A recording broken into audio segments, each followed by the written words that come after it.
네, 안녕하세요. 반갑습니다. 노무사 단계 유쾌한 노동법 임재진 노무사입니다.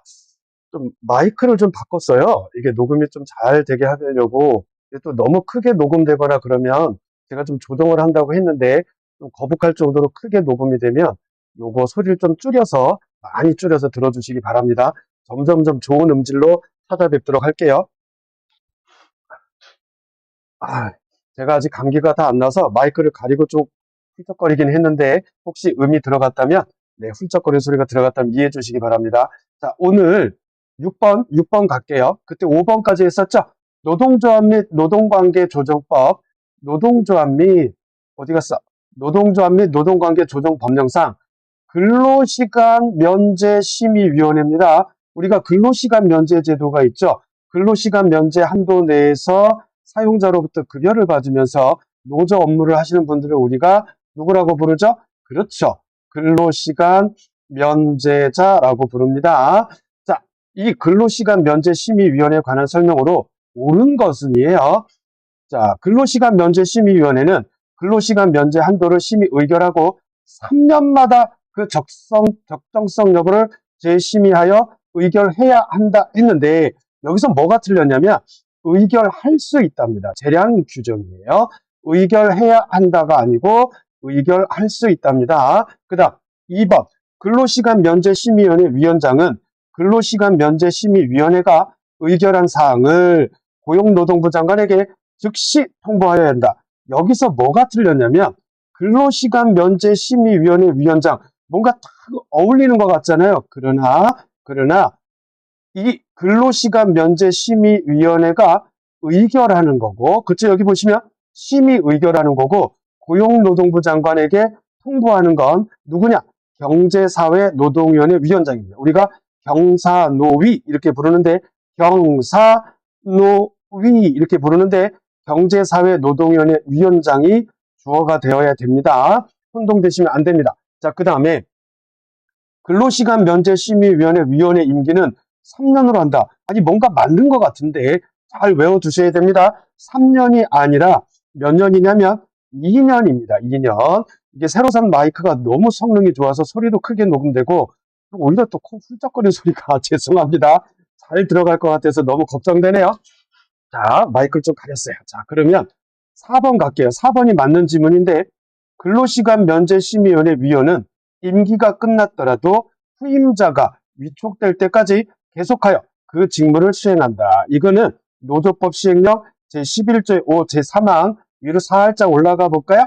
네, 여기에 나와 있습니다. 임기가 끝났더라도 후임자가 위촉될 때까지 계속하여 그 직무를 수행한다. 그 다음에 5번 지문은 왜 틀렸느냐? 근로시간 면제심의위원회는 경제사회노동위원회 위원장으로부터 근로시간 면제 한도를 정하기 위한 심의 요청을 받은 때에는 그 심의 요청을 받은 날부터 90일 이내에 심의 의결해야 된다. 문구를 보면 자연스럽고 왠지 맞는 것 같잖아요. 그러나 뭐가 틀렸을까요? 90일이 아니고 60일 이내입니다. 60일. 여기로 가야 되죠. 그쵸? 90일이 아니라 60일 이내다. 잘 기억하시기 바랍니다. 자, 그렇다면 6번은 이렇게 해서 끝내고 우리 7번 지문으로 7번 문제로 넘어가도록 할게요. 7번. 노동조합 및 노동관계 조정 법령상 노동조합의 관리에 관한 설명으로 옳지 않은 것은입니다. 옳지 않은 거 볼게요. 1번. 근로자는 사용자의 동의가 있는 경우에는 사용자로부터 급여를 지급받으면서 근로계약, 소정의 근로를 제공하지 아니하고 노동조합의 업무에 종사할 수 있다. 이거 노조법 24조 제1항에 나와 있습니다. 그 다음 노동조합이 특정 조합원에 관한 사항을 의결할 경우에는 그 조합원은 당연히 표결권이 없다. 노조법 제20조입니다. 그 다음 3번은 뭐가 틀렸냐면 노동조합의 대표자는 그 회계감사원으로 하여금 회계연도마다 당해 노동조합의 모든 재원 및 용도, 주요한 기부자의 성명, 현재의 격리 상황 등에 대한 회계감사를 실시하게 하고 그 내용과 감사 결과를 전체 조합원에게 공개하여야 한다. 여기서 뭐가 틀렸냐면 회계연도마다 이게 틀렸어요. 회계연도마다 이게 틀리고 6개월에 1회 이상입니다. 아시겠죠? 나머지 다 맞는데 요 회계 연도마다가 아니고 6월에 1회 이상으로 바뀌어야 됩니다. 그래서 3번 지문이 옳지 않다. 그 다음에 4번 노동조합의 대표자는 회계 연도마다 결산 결과와 운영 상황을 공표하여야 하며 조합원의 요구가 있을 때는 이를 열람하게 하여야 한다. 노동조합의 대표자는 회계 연도마다 결산 결과와 운영 상황을 공표하여야 하며 요 위에 회계감사원으로 하여금 이거랑 달라요. 회계 연도마다 결산 결과와 운영 상황을 공표하여야 하며 조합원의 요구가 있을 때에는 이를 열람하게 하여야 한다. 요 3번 지문하고 잘 비교해서 기억하셔야 됩니다. 노조법 26조에 나와 있어요. 그 다음 행정관청은 주어가 누구예요? 행정관청이죠. 행정관청은 노동조합으로부터 결산 결과 또는 운영 상황의 보고를 받으려는 경우에는 그 사유와 그 밖에 필요한 사항을 적은 서면으로 10일 이전에 요구해야 한다. 이것도 굉장히 중요하죠. 10일 이전에 요구해야 되고 서면으로, 그리고 주어가 행정관청은 이다라는 거 꼭 기억하시기 바랍니다. 자, 그러면 7번 설명이 됐죠? 자, 그러면 전에도 말씀드렸지만 미리 문제를 풀어보시고 요 강의를 들으시길 바랍니다. 자, 그 다음 노동조합 및 노동관계 법령상 노동조합의 해산에 관한 설명으로 옳지 않은 것은 이랬어요. 살짝 올리겠습니다. 자, 여기 보시면 나머지가 다 옳은데 몇 번이 X표 되어 있어요? 5번이 X표 되어 있습니다. 이것도 노동조합의 해산과 관련한 것도 매우 중요합니다. 볼게요. 노동조합에 임원이 없고 AND의 의미입니다. 꼭 기억하셔야 돼요. 노동조합에 임원이 없거나 이게 아니에요. 노동조합에 임원이 없고 계속하여 1년 이상 조합원으로부터 조합비를 징수한 사실이 없어서 행정관청이 노동위원회 의결을 얻은 경우 노동위원회가 등장하죠. 노동위원회 의결을 얻은 경우 노동조합은 해산한다. 노동조합에 임원이 없고 계속하여 1년 이상 조합원으로부터 조합비를 징수한 사실이 없어서 자, 그러면 볼게요. 우리 밑에 법조문이 나와 있어요. 밑에 법조문, 그 다음에 요 다음 페이지에 법조문이 쭉 있는데 한번 보도록 하겠습니다. 자, 그러면 다 8번 지문하고 관련된 8번 문제와 관련된 법조문이니까 볼게요. 28조 해산 사유 보겠습니다. 노동조합은 다음 각호의 일에 해당하는 경우에는 해산한다. 규약에서 정한 해산 사유가 발생한 경우, 합병으로 또는 분할로 소멸한 경우, 그 다음 총회 또는 대의원의 해산 결의가 있는 경우, 그 다음에 요거 중요합니다. 헷갈리죠? 노동조합 임원이 없고, 다시 얘기하지만 AND의 의미입니다. 노동조합 임원이 없고 노동조합으로서 활동을 1년 이상 하지 아니한 것으로 인정되는 경우로서 행정관청이 노동위원회 의결을 얻은 경우, 그렇다면 노동조합에 임원이 없고 AND 노동조합으로서의 활동을 1년 이상 하지 아니한 것으로 인정되는 경우로서에서, 그렇다면 노조로서의 활동을 1년 이상 하지 않았다는 거, 이거는 어떤 의미냐? 아이고, 왜 줄이 찍 같지? 죄송합니다. 그러면 여기를 보도록 할게요. 여기입니다. 노동조합으로서의 활동을 1년 이상 하지 아니한 것으로 인정되는 경우란, 아까 앞에서 봤죠? 계속하여 1년 이상 조합원으로부터 조합비를 징수한 사실이 없거나, 여기서는 OR 또는의 의미입니다. 또는 OR이에요. 계속하여 1년 이상 조합비를 징수한 사실이 없거나 총회 또는 대의원회를 개최한 사실이 없는 경우를 말한다. 자, 이렇게 AND의 의미 그리고 OR의 의미 구분해서 기억하셔야 됩니다. 그 다음 노동위원회는 해산사유 발생일 이후에 해당 노동조합의 활동을 고려할까요? 안 할까요? 고려해서는 아니 된다 이랬어요.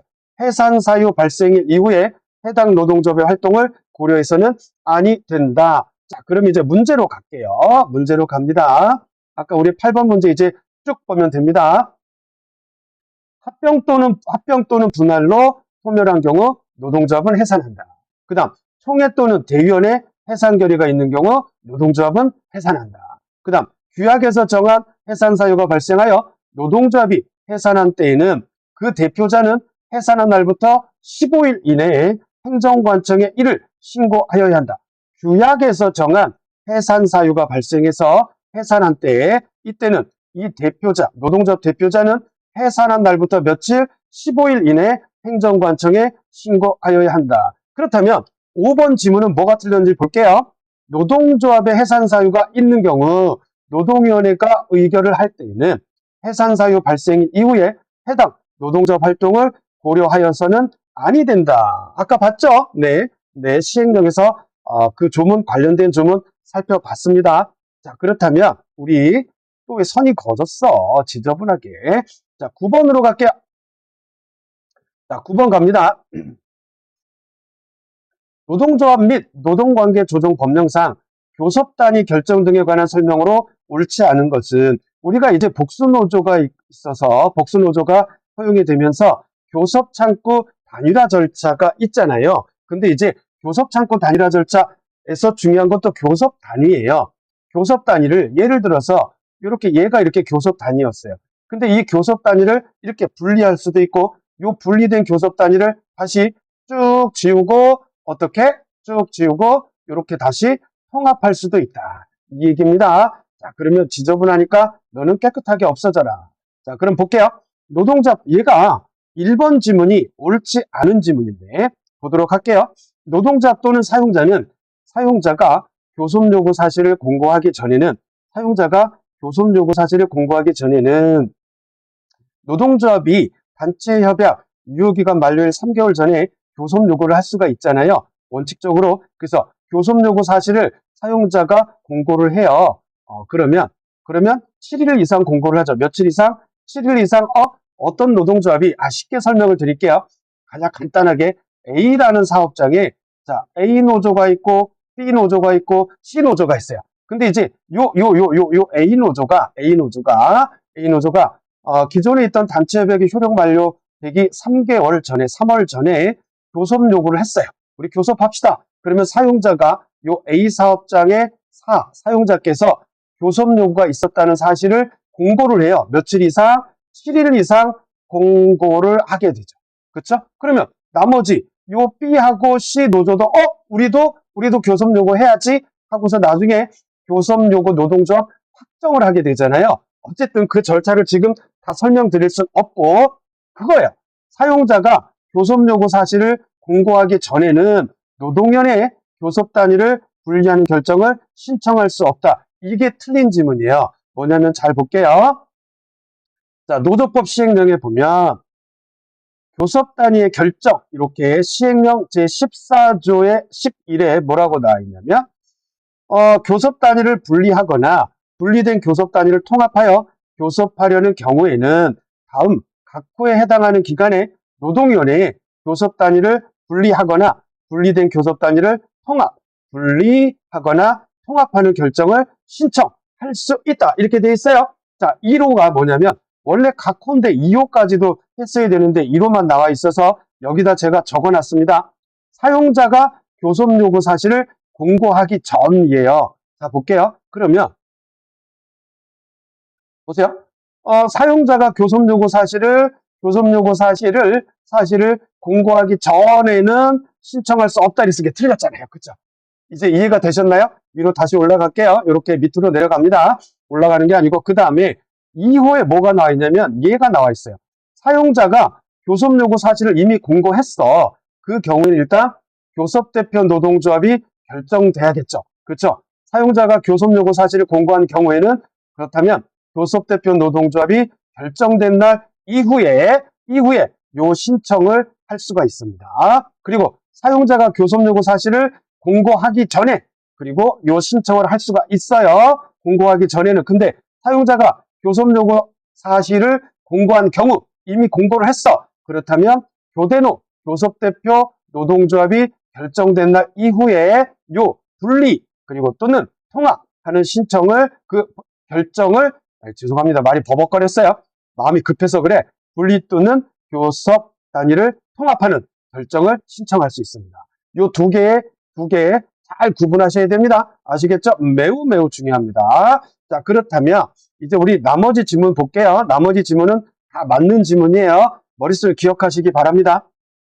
노동위원회는 법령에 따라 교섭단위 분리의 결정을 신청받은 때에는 노동위원회가 신청을 받은 때에는 해당 사업 또는 사업장의 모든 노동조합과 사용자에게, 그쵸? 이제 복수 노동조합이니까 모든 노동조합과 사용자에게 그 내용을 통지하여야 한다. 그 다음 하나의 사업 또는 사업장에서 현격한 근로조건의 차이, 고용 형태, 교섭 관행 등을 고려하여 교섭 단위를 분리할 필요가 있다고 인정되는 경우에 노동위원회는 노동관계 당사자의 양쪽 또는입니다. 어느 한쪽의 신청을 받아 교섭 단위를 분리하는 결정을 할 수 있다. 아이고 좋다. 그 다음 교섭 단위의 분리 결정 신청은 사용자가 교섭 요구 사실을 공고한 경우에는 아까 어디서 봤어요?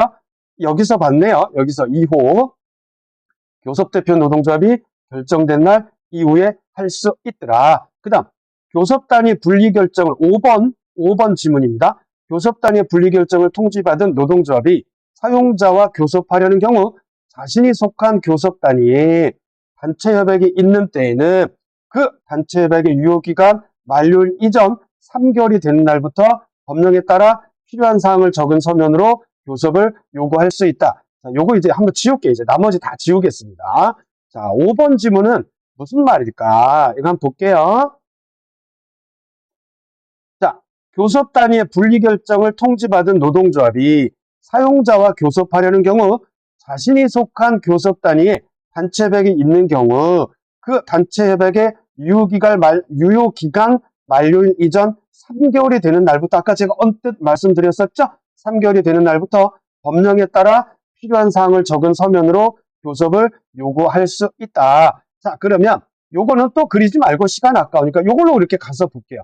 교섭 단위를 예를 들어서 요렇게 분리를 해버렸어요. 그런데 요 A가 교섭 요구를 하고 싶어. 그런 경우에 A가 속해 있는 요 교섭 단위에 분리가 됐으니까 요렇게 분리가 됐잖아요. 요렇게 교섭 단위가 이제 분리가 됐어. 그런데 요 A가 속해 있는 요 단위에 요 A가 교섭 요구를 하고 싶어요. 그러면 A가 속해 있는 요 단위에 요 단위 칠하는 거 보이시죠? 요 단위에 뭐가 있다면 단체 협약이 있다면 그 단체 협약의 유효기간 만료일 이전 3개월이 되는 날부터 법령에 따라 필요한 사항 서면으로 적은 서면으로 교섭을 요구할 수 있더라. 이 얘기입니다. 자, 그러면 오늘의 설명 마지막 10번으로 갈게요. 자, 갑시다. 노동조합 및 노동관계조정법상 단체 교섭 및 단체 협약에 관한 설명으로 옳지 않은 것은 다툼이 있으면 판례에 의한다. 그래서 우리 판례가 굉장히 중요하죠. 자, 2번이 틀렸는데 뭐가 틀렸나 볼게요. 단체 협약의 유효기간이 만료되는 때를 전후하여 당사자 쌍방이 새로운 단체 협약을 체결하고자 단체 교섭을 계속했음에도 불구하고 새로운 단체 협약이 체결되지 아니한 경우에는 별도의 약정이 있더라도 종전의 단체 협약은 그 효력 만료일부터 3월까지 계속 효력을 갖는다. 이건 어디서 많이 본 것 같아. 그죠? 그런데 뭐가 틀렸어요?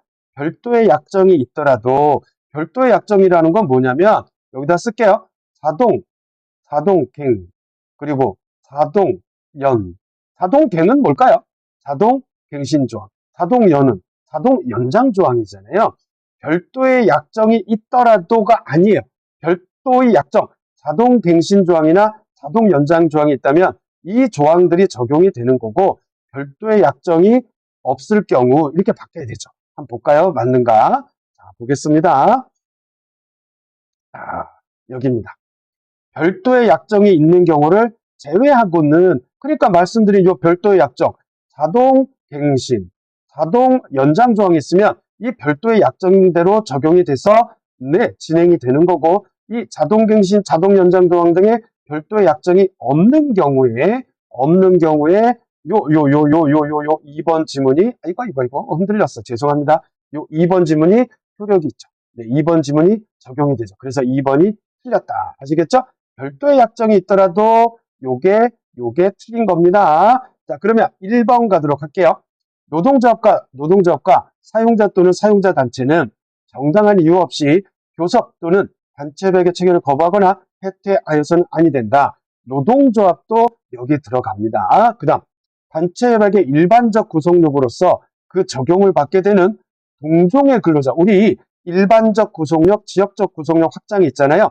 그때 굉장히 중요한 게 이 동종의 근로자가 누구냐, 이 개념인데, 동종의 근로자라 함은 혀가 꼬여서 죄송합니다. 동종의 근로자라 함은 당해 단체백의 규정에 의하여 그 협약의 적용이 예상되는 자를 가리키는 거고, 단체백의 규정에 의하여 조합원의 자격이 없는 자는 단체백의 적용이 예상된다고 할 수 없어 단체백의 적용을 받지 아니한다. 그러니까 단체백의 규정에 의하여 조합원 자격이 없는 자, 이분들은 단체백이 적용 예상이 안 되잖아요. 그렇죠? 그래서 단체백의 적용을 받지 아니한다 이랬어요. 자, 그 다음에 우리가 1번, 2번, 3번 다 봤어요. 4번 볼게요. 단체협약에 그 유효기간을 정하지 아니한 경우에는 그 유효기간은 3년, 예전엔 2년이었죠. 자, 3년으로 한다. 그 다음 노동조합과 사용자 또는 사용자단체는 교섭 또는 단체협약의 체결에 관한 권한을 위임한 때는 그 사실을 상대방에게 통보할 수 있다가 아니고 통보하여야 한다. 의무 규정입니다. 자, 그렇다면 관련된 판례 한번 보도록 할게요. 자, 3번 지문, 동종의 근로자와 관련된 그 문제였잖아요. 그 지문이었죠? 자, 한번 보도록 합시다. 단체협약의 일반적 구속력으로서 그 적용을 받게 되는 동종의 근로자라 함은 당해 단체협약 규정에 의하여 그 협약의 적용이 예상되는 자를 가리키며, 그렇죠. 단체협약의 규정에 의하여 조합원 자격이 없는 자는 단체협약의 적용이 예상된다고 할 수 없어 단체협약의 적용을 받지 아니한다. 요 위에 거는 이제 여러분들이 갖고 계신 교재에 이런 판례, 원문이 좀 판결 요지가 나와 있어요. 한번 지금 제가 읽어드리면 시간이 너무 많이 가니까 한 번 더 읽어보시고, 여러분들 교재 찾아서 읽어보시고, 자, 요거 꼭 기억하시기 바랍니다. 아시겠죠? 자, 이렇게 해서 우리 지금 10번 지문까지 설명이 다 끝났나요? 11번부터는 다음에 또 빠르면 내일 한번 이렇게 강의를 녹화해서 올려드리도록 하겠습니다. 정말 감사합니다. 날이 너무 추워지고 있어요. 건강관리 잘 하시기 바랍니다. 오늘도 불꽃처럼 이겨내시고, 불꽃처럼 살아내시고, 불꽃처럼 버텨내시기 바랍니다. 노무사 단기 유쾌한 노동법 임재진 노무사였습니다. 감사합니다.